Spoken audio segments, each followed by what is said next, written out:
अभी तो शुरुआत है, ये तो ट्रेलर है, पिक्चर बाकी है। এভাবেই ভারতের সংসদ অধিবেশনে এমপিদের তোপের মুখে পড়েছেন দেশটির প্রধানমন্ত্রী নরেন্দ্র মোদী। কটূক্তি, অপমান ও লাঞ্ছনার শিকার হন তিনি। বিরোধী দলের এমপি কল্যাণ বন্দ্যোপাধ্যায় এভাবেই মোদীকে ব্যঙ্গ করে বলেন, স্যার খেলা তো শুরু হয়ে গেছে, অনেক রকমের খেলা আছে স্যার, মাত্র তো শুরু।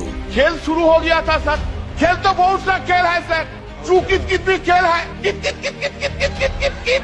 ভারতের এই এমপি নরেন্দ্র মোদীকে কটূক্তি করে বলছেন, আপনি বলেছিলেন 405, তো কত হয়েছে? ধরেন 400-তে 40 হয়েছে, আরো অনেক বাকি আছে। এতে তো আপনি হেরে গেছেন বলেও নরেন্দ্র মোদীকে নিয়ে ট্রল করেন তৃণমূলের এমপি কল্যাণ বন্দ্যোপাধ্যায়। এই সময় সংসদ অধিবেশনে অন্যান্য এমপিরা হাসি ঠাট্টায় মেতে ওঠেন, আর এতে মন খারাপ করে বসে থাকেন নরেন্দ্র মোদী। आपने बोला था ना, अब की बार 405 कितना हुआ? 240।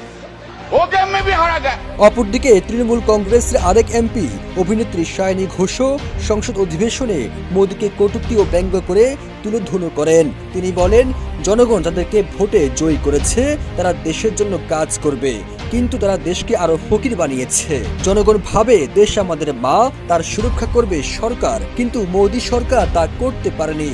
सर, इस देश के लोगों का यही है किस्सा कि जिसको जिताया वो राजा की तरह जाएगा और जिन्होंने जिताया वो फकीर की तरह। ये बोलते हैं कि गाय हमारी माता है, पर माँ की रक्षा करना इन्हें नहीं आता है। সংসদে ক্ষুব্ধ হয়ে তিনি আরো বলেন, ছোটবেলায় আমরা শুনেছি রোববার অথবা সোমবার শিশুরা ডিম খাবে, কিন্তু ভারতের কোনো শিশুর ভাগ্যে এক মাসেও একটা ডিম জুটে না। অর্থনৈতিকভাবে ভারত এতটাই ভেঙে পড়েছে, ব্যবসায়ীরা ক্ষতিগ্রস্ত হতে হতে রাস্তায় শুয়ে পড়েছে, কিন্তু সেদিকে মোদী সরকারের কোনো কর্ণপাত নেই। सर, बचपन से हम सुनते आए थे कि संडे हो या मंडे रोज खाओ अंडे, और अंडे का फंडा यही है सर कि भारत के बच्चों के किस्मत में महीने में एक अंडा नहीं मिलता। সায়নী ঘোষ আরো বলেন, এই তো ট্রেলার হে, আবি তো পিকচার বাকি হে। সাধারণ কৃষকের পণ্য বিক্রিতে 5 থেকে 12% কর দিয়ে বিক্রি করতে হয়, কিন্তু ধনীরা কর ছাড়া পণ্য বিক্রি করতে পারে, তাদেরকে সরকার চোখে দেখে না। মোদী সরকারের এমন বৈষম্য সামনে তুলে ধরেন সায়নী ঘোষ। अभी तो शुरुआत है, ये तो ट्रेलर है, पिक्चर बाकी है।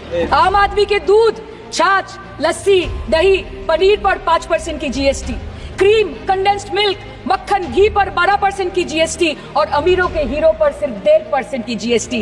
सरकार, बंगाली में हम एक बात बोलते हैं कि समय गेले साधन होबे ना।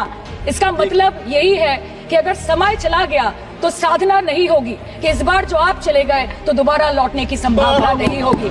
সংসদে প্রশ্ন রেখে সায়নী ঘোষ বলেন, বিগত 10 বছরে বিজেপি সরকার দেশের জন্য কি কি করতে